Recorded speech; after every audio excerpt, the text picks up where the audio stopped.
김광덕 목사가 추천하는 영성 도서를 소개하는 시간입니다.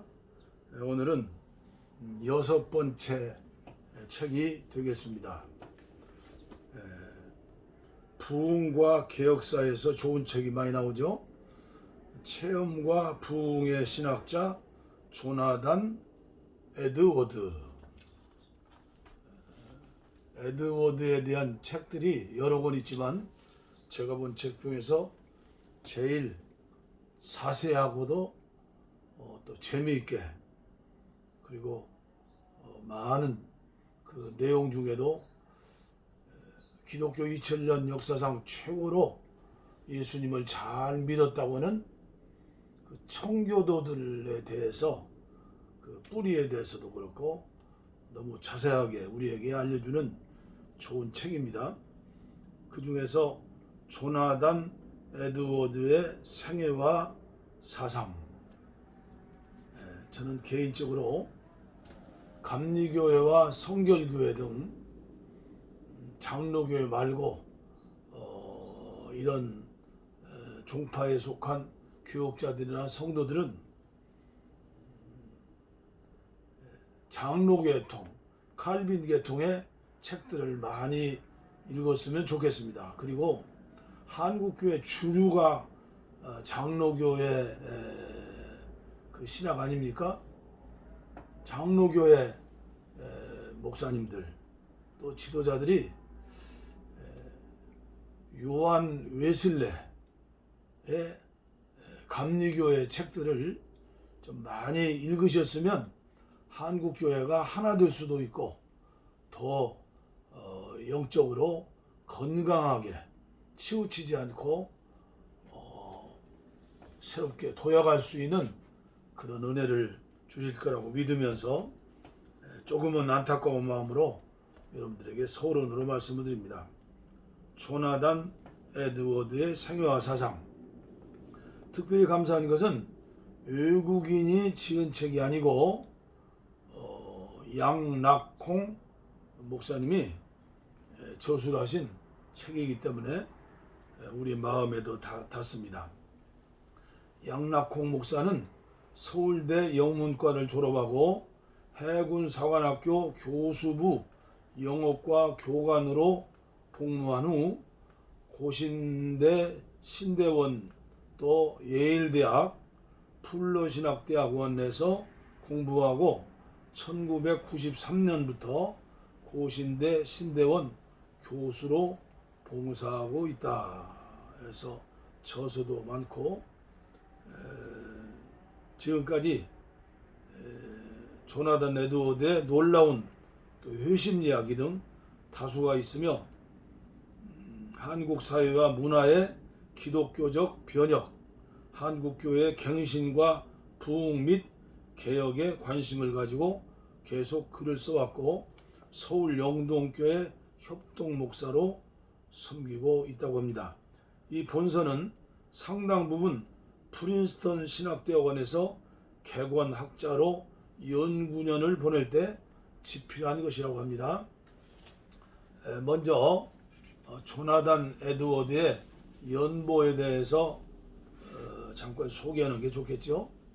1703년 10월 5일 코네티컷 이스트 윈저에서 출생했고 예일대학 학부를 공부했고 예일대학 문학석사 존재론을 집필을 시작했고 뉴욕에 있는 장로교회에서 설교자로 봉사했고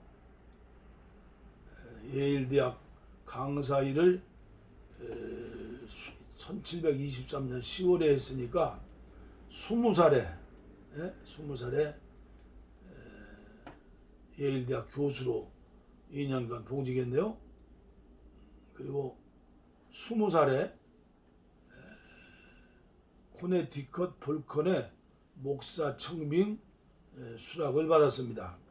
이 교회는 그 당시에 미국 교회에서도 부흥하는 유명한 교회로 조나단 에드워드의 외할아버지가 목회하던 교회를 요새 말로 하면 세습을 했죠. 그랬고 1750년, 그러니까 47살에 노셈 붙은 교회에서 쫓겨났습니다. 선거로. 그래서 7월에 고별 설교를 했다.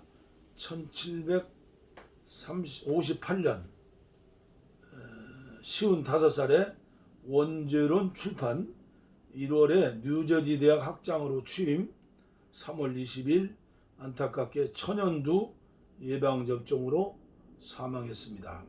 좀 이런 분들이 감리교 웨슬레처럼 88년을 살았으면 얼마나 좋았을까, 이런 생각도 드네요. 이 책은 처음 초판 발행일이 2003년 10월이고 9쇄네요. 2017년 9쇄. 총 페이지는 758페이지. 정가는 3만원. 2017년 2월 5일 판입니다. 그래도 장로교회 목사님들 중심으로 많이 구입해서 읽었던 것 같습니다. 하여튼 장로교회에서는 개혁신앙하죠. 칼빈 다음에는 조나단 에드워드입니다. 저도 안타까운 것은 진즉 이 책을 구입해서 읽었더라면 훨씬 더 장로교회를 이해하고 개혁신앙을 이해할 수 있었을 텐데, 늦게사 구입해서 읽었던 게 후회가 되지만 그래도 이 책을 접하게 되는 게 감사한 일이죠. 여기 머릿말을 좀 읽어드리는 게 좋겠죠. 필자가 천안삼거리 고려신학대학원에서 2003년 초여름에 쓰신 머릿말입니다. 마틴 노이드 존스는 루터와 칼빈을 히말라야 산맥에 비유한다면 조나단 에드워즈를 에베레트 산에 비유하고 싶은 충동을 느낀다고 말한 바 있다. 대단하죠? 오늘의 한국교회는 한계에 도달한 듯하다. 한동안 유행했던 선교열도 식고 수적 성장도 정지 내지 감소하고 있다. 90년대까지 한국교회가 엄청난 수량적 발전을 이루었다고 하지만 복음에 대한 깊은 이해나 체험이 없는 피상적 복음주의가 교회들을 지배하고 있다.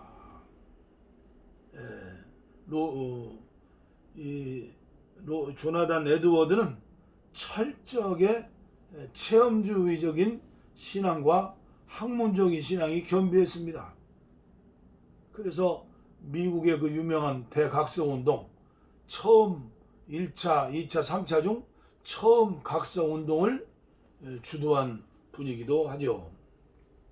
오늘 한국교회도 참 안타까운 일이죠. 성령님의 강한 역사를 통해 위대하신 하나님의 영광이 나타나는 것만이 한국교회의 유일한 대안이 아닐까 생각한다. 교회사에서 가끔 특별히 하나님에 대한 열심이 있는 민족에게 나타났던 대각성 혹은 참된 부흥이 절실히 요청된다. 어느 모로 보든 한국교회는 이제 한 걸음 더 나아가야 한다. 어디로 갈 것인가? 현대신학에서 빛을 찾을 것인가? 그것은 오히려 교회를 황폐화시킨다는 것을 구미의 역사에서 본다. 그러면 얄팍한 복음주의 내지 교회 성장주의에서 빛을 발견할 것인가? 그 노선을 20년간 걸어온 결과 한계에 봉착했다. 우리는 과거의 교회 역사 속에서 기독교가 가장 찬란하게 빛을 발했고 가장 순수하고 깊은 형태 그리고 가장 능력 있고 열매가 풍성했던 시대를 연구해야 한다. 신앙은 옛날 것이 훨씬 더 좋았다. 교회 사상 가장 신앙 좋은 사람들은 필자가 보기에 청교도들이었다. 저도 아멘입니다. 교회 사상 가장 신앙 좋은 사람들은 필자가 보기에 청교도들이었다. 그들은 정말 어린아이처럼 성경을 믿었고 하나님을 경외했고 진지하게 구원을 추구했으며 헌신적이고 순수하게 하나님을 섬겼다. 개인적으로 좀 더 좋은 그리스도인이 되어 좀 더 분명한 확신을 소유하고 좀 더 깊은 삶을 살기를 원하며 하나님 나라가 확장되는 것을 보고자 하는 소원을 가지고 오랫동안 신학과 역사를 공부하다 보니 나는 80년대 중후반부터 청교도 신앙에 관심을 갖게 되었다. 청교도들의 영적 각성의 결과 19세기의 부흥과 세계선교의 원동력이 마련되었고 그 덕에 유라시아의 변두리에 살고 있는 우리도 오늘 예수를 믿고 있다. 로이드 존스의 평가처럼 청교도의 최고봉은 에드워즈라는 말에 별 이의가 없을 것이다. 그를 연구함으로 이 시대에도 하나님에 대한 참되고 진실한 신앙, 복음에 대한 확신, 전도의 열정, 사회와 역사 변혁의 원동력을 발견하고자 한다. 그러면 그 시대 그 인물들의 신앙은 무엇이 독특했는가? 우리의 것과 어떤 점이 다른가? 그것은 또한 17세기, 18세기 대영국의 국력과 19세기, 20세기 미국 문화의 원천에 대한 탐구이기도 하다. 좀 더 순수하고 참된 기독교와 그 가능성에 대하여 알아야 한다 해서 이 양락홍 목사님은 이 책을 저술하게 된 것이죠. 다 소개할 수 없고 저도 이렇게 줄을 많이 치면서 참 은혜를 받고 기도하면서 읽었는데 참 좋은 점이 있는 게 안타까워서 오늘 여러분들에게 이 책을 소개해 드리는 것입니다. 재밌는 내용을 몇 군데만 찾아서 말씀드리겠습니다. 이분이 쫓겨났습니다. 신앙의 영성의 높은 단계에서 세례를 주어야 한다. 그리고 교인으로 취급해야지. 그냥 그렇게 엉터리로 그냥 세례 주고 집사 주고 이렇게 하면 안 된다. 그런 것을 외할아버지가 섬기던 교회에 섬기면서 했는데 돈이 많고 그리고 부자지요. 영향력 있는 교인들 이 사람들의 패가 되어가지고 쫓겨났죠. 제가 읽어드리겠습니다. 230명의 성인 남자 회원들 중 그 당시에는 여자들은 회원 중에 들지 못했으니까 에드워드의 계속 시무를 원하는 자는 23명 뿐이었다.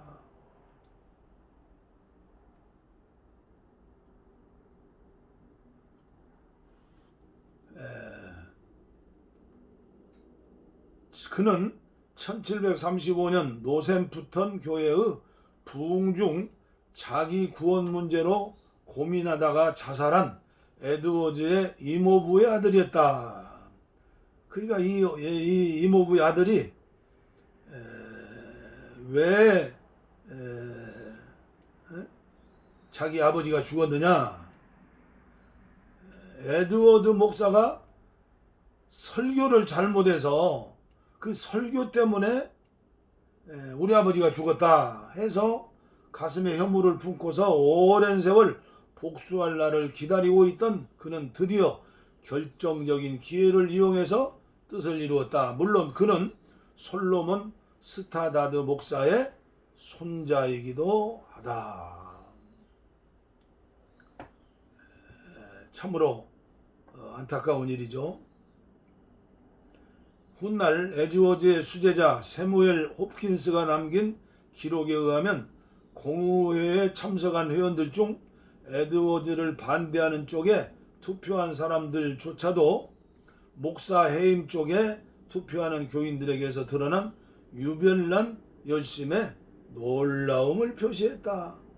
그러나 오히려 에드워드가 초연한 모습을 견지하고 있었다. 쫓겨나는데도 초연하게 공의회 회원으로 요새는 당회 일반 회원들이죠. 당회는 장로님들이고 장로교에서 회원으로 레주어즈 편에 섰던 데이비드 홀은 자신의 일기에 그 결정에 대한 에드워드의 반응을 이렇게 적고 있다. 요새 그런 훌륭한 목사가 교회에서 배척당했다면 어떻게 되겠죠? 온갖 거짓말로 뭐 재판하고 야단 나겠죠? 그런데 조나단 에드워드는 그 충실한 증인은 흔들림 없이 충격을 받아들였다. 나는 그 주간 내내 그의 얼굴에서 최소한의 불쾌한 빛도 발견할 수 없었다. 그는 과연 하나님의 사람이었다. 그의 행복은 그의 대적들의 손이 미치지 못하는 곳에 위치해 있었다. 그의 보안은 단지 미래의 것일 뿐 아니라 현재의 것이기도 했다. 그것은 생의 모든 상상 가능한 불행들을 능가한 것이었다. 그리하여 그를 해임하지 않으면 두 발 뻗고 잘 수 없을 것 같아 보이던 많은 이들조차 놀라움을 감추지 못했다.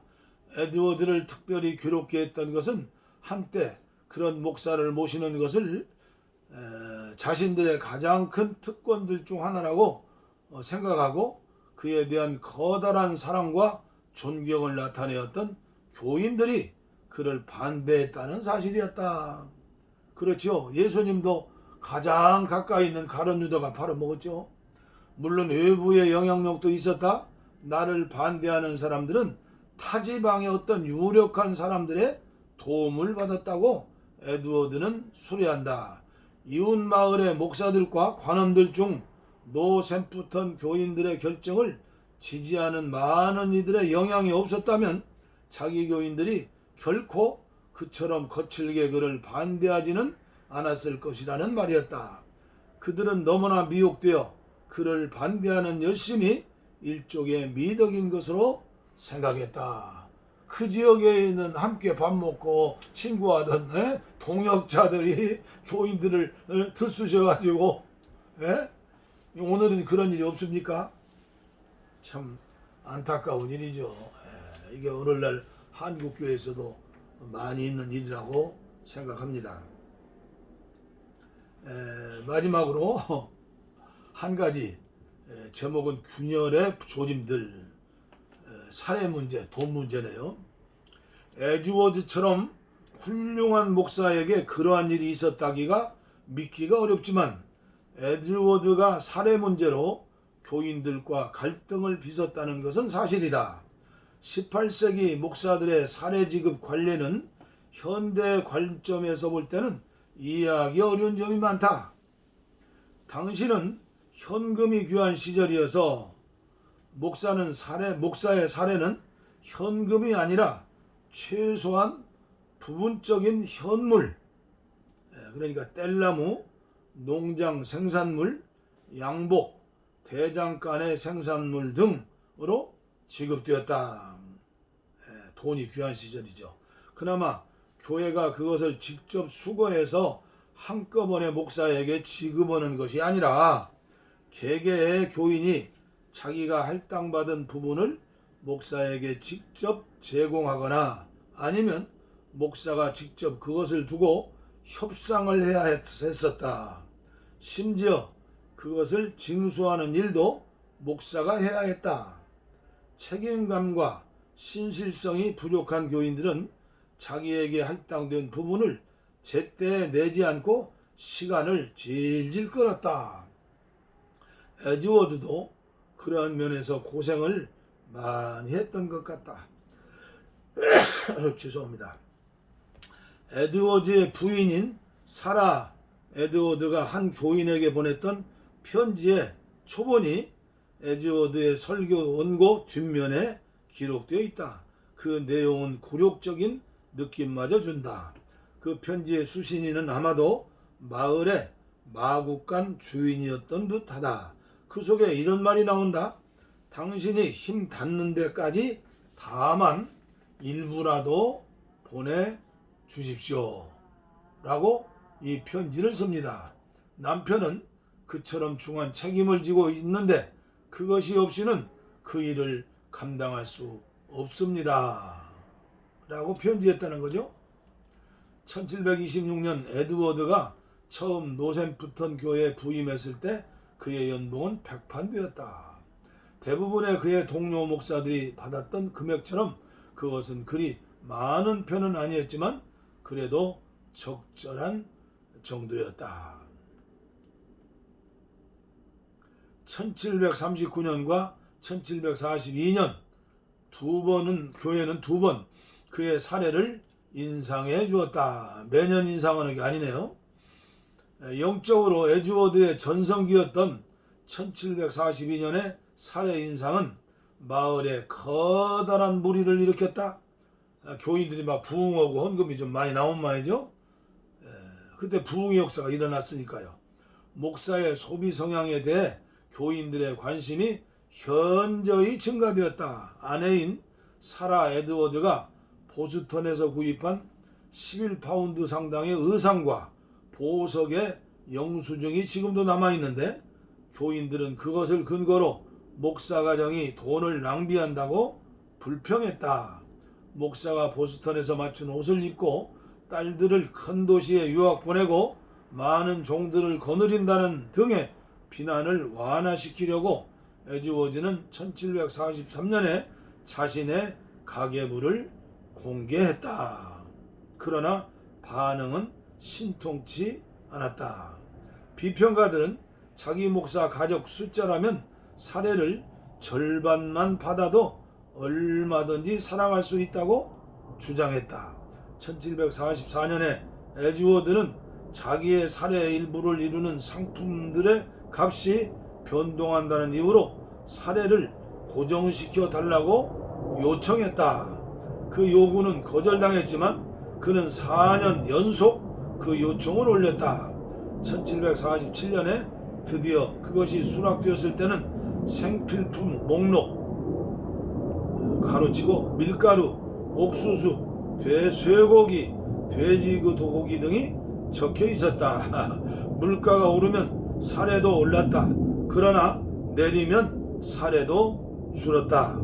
에드워드는 1749년에 보스턴 밖에서 자기만큼 사례를 많이 받는 목사가 없다고 뻐기기도 했다. 참 안타까운 얘기죠. 저는 오늘 한국교회를 보면 한국교회 장로님들, 성도님들은 목사님 대접하는 것은 끝내주게 한다고 저는 믿습니다. 제가 목회했을 때만도 그랬습니다. 정말 우리 목회자들이 분발해서 최소한 물질에서만은 이런 저급한 얘기죠. 한국교회에서는. 근데 미국이라는 나라의 문화가 그러니까 자기 혈말 따고 계산하고 이해는 가지만 참 안타까운 얘기죠. 하여튼 제가 아는 조나단 에드워드는 하루에 8시간 이상씩 책상에 들어붙어서 연구하고 성경 읽고 글을 쓰고, 그 예일 대학에서는 지금 이 조나단 에드워드의 그 유명한 그 글들, 설교들을 30권인가를 만들어서 아마 출판했다고죠. 대단한 정말 유인이고, 로이드 존스의 말처럼 루터보다도 그 누구보다도 히말라야 산맥에 수많은 산들이 있지만 최고로 높은 경지의 영성은 에베레스트산 조나단 에드워드다는 것이죠. 그래서 저는 조나단 에드워드에 대한 출판된 모든 책을 다 구입했습니다. 특히 한국교회가 특히 읽어야 할 책은 양신 역사, 또 뭐 신비한 세계, 또 한쪽에서는 무조건 이단으로 이단 아주 선별하는 아주 선별사들 있죠. 신학교 졸업하고 전도사들이 이단 진단한다고 돌아다니면서 뭘 알겠습니까? 이단 이 판별위원이 각 교단에 보면 역사 교수들이에요. 그들이 영적인 세계를 어떻게 알고 성경의 깊은 세계를 어떻게 알겠습니까? 조나단 에드워드의 그 책들 중에서 그런 부흥에 대한 진짜와 가짜를 분별하는 그런 책들도 있습니다. 아무쪼록 한국교회 모든 목사님들이 최소한 조나단 에드워드, 이렇게 두꺼운 책 아니더라도 간단하게 요약한 책도 또 있습니다. 읽으시고 목회에 많은 도움을 얻으시기를 바랍니다. 폐 일어나고 한국교회 미국의 1차 각성, 2차 각성, 3차 각성 일어났던 것처럼 우리나라도 원산의 하디 선교사의 1차 부흥, 1907년대에 평양 장대교회 2차 부흥, 그 다음에 60년대 용문산 기도원을 중심으로 일어났던 3차 부흥, 이런 부흥의 성령의 역사들이 일어나면서, 그리고 목표가 교회 숫자 성장이 아니라 어떻게 하면 내주하시는 성령님을 통해서 성령의 9가지 열매로 주님의 성품까지 도달할 수 있는가, 여기까지 좌우로 치우치지 말고 함께 나가는 한국교회, 그런 의미에서 한국교회 대형교회 목사들 또 지도자들의 각성과 그리고 헌신이 필요하다고 저는 생각합니다. 마치겠습니다.